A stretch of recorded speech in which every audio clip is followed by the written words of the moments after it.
नमस्कार, मैं हूं श्रीनारायण तिवारी और आप देख रहे हैं नेशनल न्यूज। महाराष्ट्र की राजनीति में लेटर बम इस तरह से फूटा है कि जिसका असर चारों तरफ पूरे राज्य में दिख रहा है। राज्य में तो दिख ही रहा है, इसका प्रभाव दिल्ली पर भी पड़ता नजर आ रहा है। परोक्ष रूप से कहें तो पूरे देश में इस लेटर बम की चर्चा शुरू हो गई है। वह लेटर बम है सत्तारूढ़ दल शिवसेना के एक विधायक का, वो भी ऐसा विधायक जो कि शिवसेना प्रमुख मुख्यमंत्री उद्धव ठाकरे के सुपुत्र आदित्य ठाकरे का बहुत करीबी व्यक्ति। मैं जो कहने जा रहा हूं वो है ठाणे, मुंबई सटे ठाणे जिले के विधायक प्रताप सरनाईक का। प्रताप सरनाईक एक बाहुबली विधायक हैं जो राष्ट्रवादी कांग्रेस पार्टी के विधायक थे, वहां से शिवसेना में आए थे और ठाकरे परिवार के बहुत करीबी हो गए।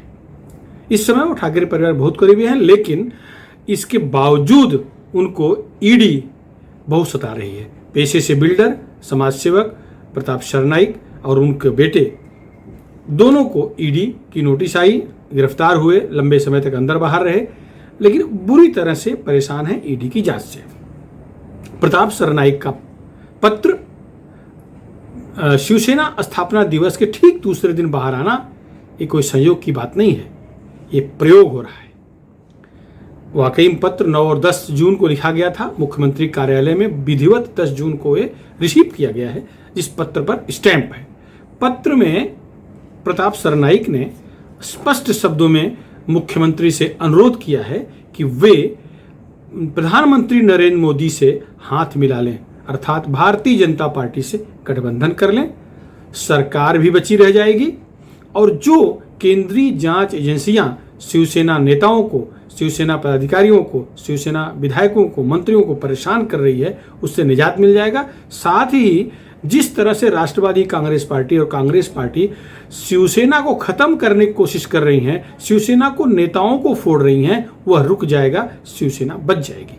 प्रताप सरनाईक ने अपने पत्र में बड़े ही स्पष्ट शब्दों में कहा है कि आगामी महानगर पालिका चुनावों के लिए, महानगर पालिका चुनाव को ध्यान में रखते हुए भाजपा और शिवसेना का गठबंधन होना आवश्यक है, वरना शिवसेना का बहुत नुकसान होगा। पत्र में प्रताप सरनाईक ने मुख्यमंत्री उद्धव ठाकरे के कामों की जमकर सराहना की है।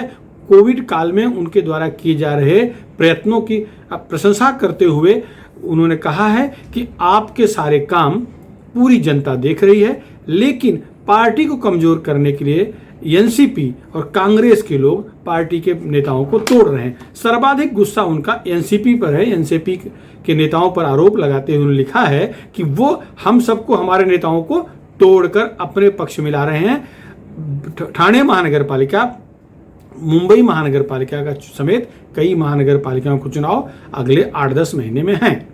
तो अगर सरनाईक की बात पर विश्वास करें तो उनका मानना है कि भले ही भाजपा शिवसेना इस समय अलग हैं, लेकिन आज भी दोनों दलों के बहुत वरिष्ठ नेताओं के आपसी तालमेल अच्छे हैं। ये तालमेल बने रहें, इससे पहले इनमें भेद हो जाए, एक दूसरे से दूर हो जाए, इससे पहले फिर से गठबंधन हो जाना चाहिए, जिससे कि हमारी छवि बनी रहे और चुनाव में इसका फायदा मिले, वरना शिवसेना का ही नुकसान होगा। शिवसेना का ही नुकसान होने की बात प्रताप सरनाईक अपने पत्र में कर रहे हैं। पत्र में उद्धव ठाकरे का नाम लिखा गया है, जो मुख्यमंत्री कार्यालय में विधिवत रिसीव कराया गया है। थोड़ा पीछे जाना पड़ेगा हम लोगों को। जिस तरह से अनिल देशमुख राष्ट्रवादी कांग्रेस पार्टी के एकमात्र नेता जो चंगुल फंसे हैं केंद्रीय जांच एजेंसियों के, बाकी मैक्सिमम लोग शिवसेना के फंसे हैं। इस पर सरनाईक ने पत्र में इशारा किया है कि जिस तरह से शिवसेना मंत्री अनिल परब, रविंद्र वायकर, प्रताप सरनाईक को या अन्य बड़े नेताओं को सताया जा रहा है केंद्रीय एजेंसियों द्वारा, वो इससे ये दिख रहा है कि केंद्रीय एजेंसियों पर राष्ट्रवादी कांग्रेस पार्टी का कुछ प्रभाव है। केंद्र और राष्ट्रवादी मिल करके शिवसेना को खत्म करने की कोशिश कर रहे हैं, ऐसी आशंका प्रताप सरनाईक ने जताई है। सच्चाई कितनी है ये तो आप सबके सामने है। ये सच है कि बहुत सारे मामलों की जांच चल रही है, जिसे बहुत सारे सबूत जांच एजेंसियों के पास हैं। प्रताप सरनाईक का बेटा भी जेल जाके आया है।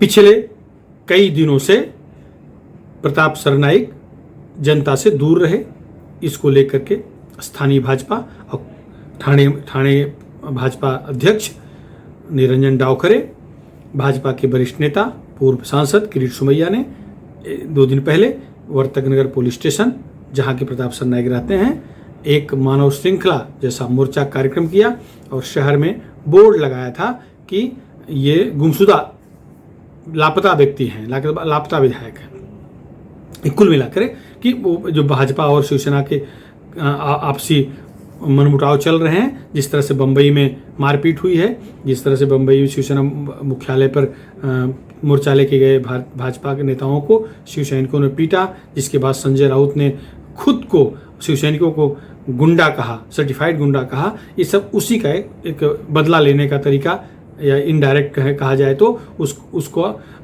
टिट फॉर टैट करने का भाजपाई तरीका था, वो हो गया। लेकिन जो लेटर बम 22 जून को बाहर आता है, 21 जून को स्थापना दिवस, पार्टी का स्थापना दिवस पर उद्धव ठाकरे ने संबोधित करते हुए कहा था और बड़े सांकेतिक ढंग से स्पष्ट शब्दों में इशारा दिया था कि जो लोग शिवसेना या सरकार छोड़ में साथ रहते हुए भी अकेले अपने दम पर चुनाव लड़ने की बात कर रहे हैं, यदि इस समय बाहर जाते हैं, चुनाव के दम पर लड़ते हैं, तो जनता उन्हें जूते से मारेगी। ये कौन कह रहा है? यह शिवसेना सुप्रीमो मुख्यमंत्री उद्धव ठाकरे कह रहे हैं। किसके लिए कह रहे हैं उन्होंने तो स्पष्ट नहीं कहा, लेकिन हम आप समझ रहे हैं कि पिछले कई 1.5-2 महीने से कांग्रेस के महाराष्ट्र प्रदेश अध्यक्ष नाना पटोले, कांग्रेस के मुंबई प्रदेश अध्यक्ष भाई जगताप लगातार अपने बल पर स्वतंत्र अलग से चुनाव लड़ने की बात कर रहे हैं। सभी सीटों पर पूरे राज्य में जितने चुनाव होंगे वो कांग्रेस अलग से लड़ेगी, ये बात वो करते रहे। तो ये जवाब था उद्धव ठाकरे का कांग्रेस के उन नेताओं के ऊपर जो अपने बल पर चुनाव लड़ने की बात कर रहे हैं। उसके बाद 22 तारीख को लेटर बम आना, ये सब जोड़ कर देखा जा रहा है, सब एक दूसरे पर अन्योन्याश्रित समझा जा रहा है। जिस तरह से उद्धव ठाकरे ने चेतावनी दी, उसके बाद कांग्रेस के लोग चुप हैं, लेकिन कांग्रेसियों में खलबल मची हुई है, क्योंकि दोनों अध्यक्ष, मुंबई अध्यक्ष हों चाहे प्रदेश अध्यक्ष, अपने बल पर नहीं बोल रहे थे। निश्चित है उन्हें केंद्र से इशारा होगा, केंद्र से, राहुल गांधी से या आलाकमान से उन्हें संकेत मिला होगा कि इस तरह से करो और हट जाओ, क्योंकि आगामी 5-7 राज्यों के चुनाव हैं, उसमें शिवसेना के साथ रहते हुए चुनाव लड़ने में भारी परेशानी होगी, पार्टी रसातल चली जाएगी। तो ये उन कांग्रेस को बाहर निकलना ही है, वो मौका ढूंढ रहे हैं। और अपने स्थापना दिवस पर शिवसेना ने भी एक उन्हें मौका दे दिया कि तुम जाओ, सरकार गिरे रहे। देखो, सरकार गिरे या रहे, ये जब उद्धव ठाकरे कब बोलना शुरू किए हैं या इस तरह के संकेत देना कब शुरू किए हैं, जब उनकी मुलाकात पिछले दिनों प्रधानमंत्री नरेंद्र मोदी से बंद कमरे में होके पूर्ण हो गई, सफल मुलाकात से उन्होंने कहा है, तो उसके बाद से शिवसेना का स्वर बदल चुका है। एटलीस्ट बड़े नेताओं का स्वर जो है बदल चुका है। मोदी पर हमला डायरेक्ट तो उद्धव ठाकरे जी कभी नहीं करते थे, लेकिन उनके जो प्रवक्ता हैं संजय राउत, वो रह करके बिच्छू जैसा डंक मारा करते थे। लेकिन उनका भी स्वर थोड़ा मार्मिक हुआ है, थोड़ा सा संयमित हुआ है, लेकिन डंक मारने का बिच्छू जैसा उनका जो स्वभाव है उससे बाज नहीं आ रहे हैं, जिसको लेकर के सारे शिवसैनिक खफा हैं। यहाँ तक शिवसैनिक कह रहे हैं कि अगर ये गठबंधन जो आज शिवसेना राष्ट्रवादी और कांग्रेस के साथ मिलकर सरकार चला रही है, यदि ये टूटा नहीं, सरकार गिरी नहीं, अर्थात भाजपा के साथ शिवसेना नहीं गई, तो अगले कॉर्पोरेशन के चुनाव में शिवसेना शून्य हो जाएगी। इस बात को प्रताप सरनाईक ने अपने पत्र में बाकायदे इंगित किया हुआ है, और ये चर्चा सारे शिवसैनिक कर रहे हैं कि किस मुंह से चुनाव लड़ेंगे। तो ये पत्र ऐसे ही नहीं आ गया है, ये पत्र रणनीति का हिस्सा हो सकता है। ये भी संभव है कि शिवसेना इस पत्र के बहाने भाजपा को संकेत देना चाहती हो।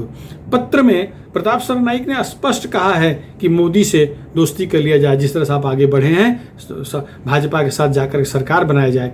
उसमें ये कहीं नहीं कहा गया कि मुख्यमंत्री कौन रहे कौन न रहे, ये तो बात की बात है, ऐसा मान लिया गया है। लेकिन जो चल रहा है इसका सीधा सा अर्थ है कि इस सरकार में, इस रिक्शा सरकार में, तिपहिया सरकार में ऑल इज वेल नहीं है। कहने के लिए राष्ट्रवादी कांग्रेस पार्टी के वरिष्ठ मंत्री, वरिष्ठ नेता जयंत पाटिल ने तो कह दिया है, भले ही कांग्रेस अलग हो जाए, लेकिन शिवसेना और राष्ट्रवादी एक साथ रह करके चुनाव लड़ेंगे, एक साथ रहेंगे, सरकार में रहेंगे। लेकिन कांग्रेस का अलग होते ही ये सरकार ऑटोमेटिक गिर जाएगी। सरकार गिर जाएगी तो राष्ट्रवादी के साथ रह के शिवसेना को कोई फायदा नहीं हो सकता, क्योंकि अधिकांश सीटों पर शिवसेना और राष्ट्रवादी के बीच विधानसभा चुनाव में मुकाबला हुआ है। एक दूसरे के हरा करके ही जीत के आए हैं। कहीं 1 नंबर पर शिवसेना है तो 2 नंबर राष्ट्रवादी, कहीं 1 नंबर पर राष्ट्रवादी है 2 नंबर शिवसेना। तो वहां जब चुनाव होगा तो सीटों का अदला बदल मुश्किल है। और इसके बाद अगर सरकार गिरती है तो गवर्नर रूल लगेगा। और इसके जिसके संकेत पूरे दिख रहे हैं, वैसे भी संकेत दिख रहे हैं, वैसे भी उद्धव ठाकरे का जो स्वभाव है वो सहने का नहीं है। और इस जिस तरह से उन्हें दबाया जा रहा है, मुझे भी कई बार लगता है कि वो एक झटके में जाएंगे, राज्यपाल से मिलेंगे और इस्तीफा देके चले आएंगे, क्योंकि वो जिस पिता के पुत्र हैं स्वर्गीय आदरणीय बाला साहब ठाकरे के, वो किसी को नहीं सहते थे, वो सुनाते थे, सुनते नहीं थे। तो इनका भी स्वभाव वैसे ही है।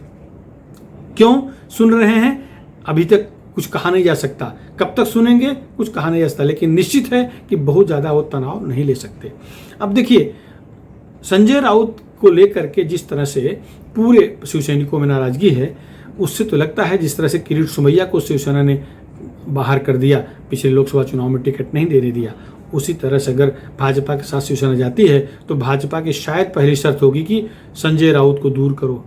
संजय राउत इस समय शिवसेना का काम कम कर रहे हैं, राष्ट्रवादी का ज़्यादा कर रहे हैं। उनकी नज़दीकी राष्ट्रवादी शरद पवार से बहुत ज़्यादा दिख रही है। वो शरद पवार को बड़ा बनाने के चक्कर में कांग्रेस को रोज नाराज करते रहते हैं। कभी कहते हैं सोनिया को हटा करके यूपीए अध्यक्ष पद पर शरद पवार को बैठाओ, कभी कहते हैं राहुल गांधी में मैच्योरिटी नहीं है।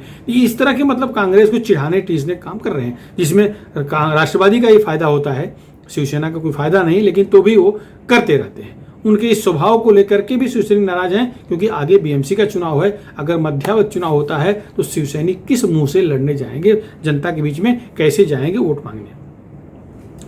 अब देखिए, ईडी की जांच में फंसे हुए हैं 3 बड़े नेता। वैसे संजय राउत की धर्मपत्नी भी ईडी जांच में फंसी हैं, ईडी जांच में वही लपेटे में आ गई हैं, लेकिन अभी उस पर चर्चा हमें नहीं करना है। वो पत्रकार हैं, एक अखबार के संपादक हैं सामना के, शिवसेना के मुखपत्र सामना के संपादक हैं। तो अगर शिवसेना से नाराज शिवसैनिक, शिवसेना प्रमुख नाराज होते हैं, निकाल देते हैं, तो शरद पवार की उनकी दोस्ती है, शरद पवार का अखबार सकाल है, वहाँ चले जाएंगे। अगर वो इनको राज्यसभा से निकाल देते हैं तो राष्ट्रवादी अपने कोटे से राज्यसभा दे देगी। ऐसा वो सेटिंग कर रखे हैं, वो चाणक्य हैं, उनको चाणक्य कहा जाता है। लेकिन निश्चित है कि उन्होंने जिस तरह का डंक मारना शुरू किया, उन्हीं की देन है कि उद्धव ठाकरे जी को मुख्यमंत्री बनना पड़ा, वरना उनकी कोई इच्छा नहीं थी। क्योंकि जिस तरह का माहौल तैयार किए, भाजपा से दूरी बनाए और राष्ट्रवादी और कांग्रेस को नज़दीक लाए, ये सब उनका ही क्रेडिट कहिए, अच्छाई कहिए। एक शिवसेना को खत्म करने के लिए उन्होंने ऐसा किया, ये भी कहा जा रहा है। जो भी है, शिवसेना का बहुत फायदा नहीं हुआ है। और आज जो महाराष्ट्र की सरकार है, इसमें 100% बिगाड़ी हो गया है। मराठी में अघाड़ी कहते हैं गठबंधन इस फ्रंट को। तो इस अघाड़ी सरकार में बिगाड़ी हो चुका है। कांग्रेस पूरी तरह से नाराज है। कांग्रेस कभी भी राम राम कर सकती है। इसके बाद भाजपा इन्हें नज़दीक करती है या नहीं, ये बात की बात है। वैसे भाजपा नेताओं ने हल्के ढंग से इस बात को लेकर के स्वागत किया है कि अगर शिवसेना भाजपा के साथ आती है तो दोनों नैसर्गिक दोस्त हैं, प्राकृतिक मित्रता है, 30-35 साल दोस्ती रही है, बढ़िया निभेगा। लेकिन अंततः क्या होगा इस समय बताएगा। लेकिन यह निश्चित है कि सरकार दीर्घायु नहीं है, यह सरकार का कार्यकाल लंबा नहीं चलने वाला है। जो कुछ होगा जल्दी होने जा रहा है, ये मान के चलिए। शिवसेना खुद इस्तीफा दे के हट जाए, या कांग्रेस निकल जाए, सरकार गिर जाए, या शिवसेना भाजपा के साथ चले जाए, इसमें किसी भी तरह की कोई हर संभावना बनी हुई है और कुछ भी होगा। लेकिन इस सरकार को दीर्घायु पाना मुश्किल है। इस मुद्दे पर फिलहाल इतना ही। आपको हमारा चैनल कैसा लगा? यदि पसंद आया हो तो हमारे चैनल को सब्सक्राइब करें, शेयर करें, अपने कमेंट जरूर लिखें, जिसकी हम प्रतीक्षा करते हैं। धन्यवाद।